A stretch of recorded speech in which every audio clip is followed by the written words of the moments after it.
একসময় পরিবারের ভবিষ্যৎ গড়তে বিদেশে পাড়ি জমিয়েছিলেন। বছরের পর বছর প্রবাসে হাড় ভাঙা পরিশ্রম করে উপার্জনের অর্থ পাঠিয়েছেন দেশে, অথচ গুরুতর অসুস্থ হয়ে দেশে ফেরার পর সেই মানুষটির ঠাঁই হয়েছিল রাস্তায়। স্ত্রী ও পরিবারের সদস্যদের বিরুদ্ধে রাস্তায় ফেলে যাওয়ার অভিযোগ ওঠা সেই প্রবাসী জামাল উদ্দিন মারা গেছেন।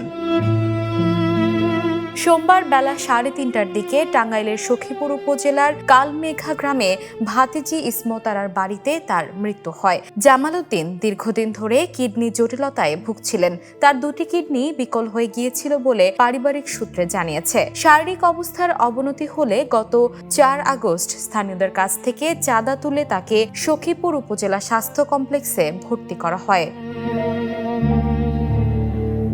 কয়েকদিন হাসপাতালে চিকিৎসাধীন থাকার পর অবস্থার উন্নতি না হওয়ায় গত শুক্রবার তাকে আবার ভাতিজির বাড়িতে নিয়ে যাওয়া হয়।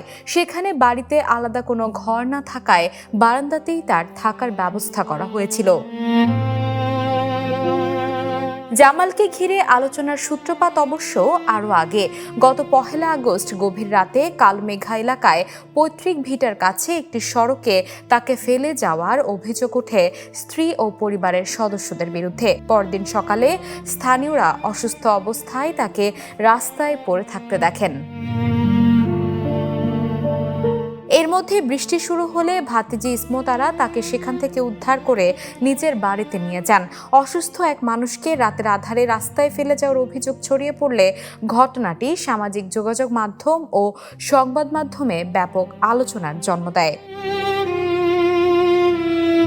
তবে জামালকে রাস্তায় রেখে যাওয়ার অভিযোগ অস্বীকার করে তার স্ত্রী রিনা আক্তার গত 3 আগস্ট জানিয়েছিলেন প্রায় 2.5 মাস আগেই তিনি জামালকে তালাক দিয়েছেন।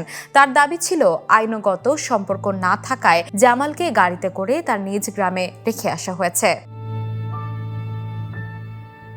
জামালের শেষ দিনগুলোতে অবশ্য পাশে দাঁড়িয়েছিলেন স্থানীয়রা। বহরিয়া ইউনিয়ন পরিষদের সাবেক চেয়ারম্যান নূরে আলম জানান, গ্রামবাসী নিজেদের উদ্যোগে চাঁদা তুলে তার চিকিৎসার ব্যবস্থা করেছিলেন।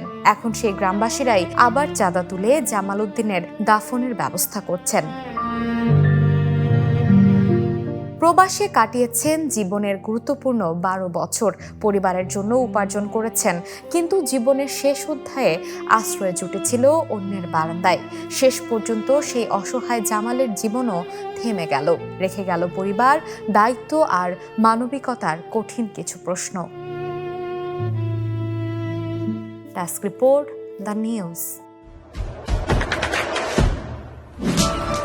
দেশে দেশে সবার সাথে, দ্য নিউজ।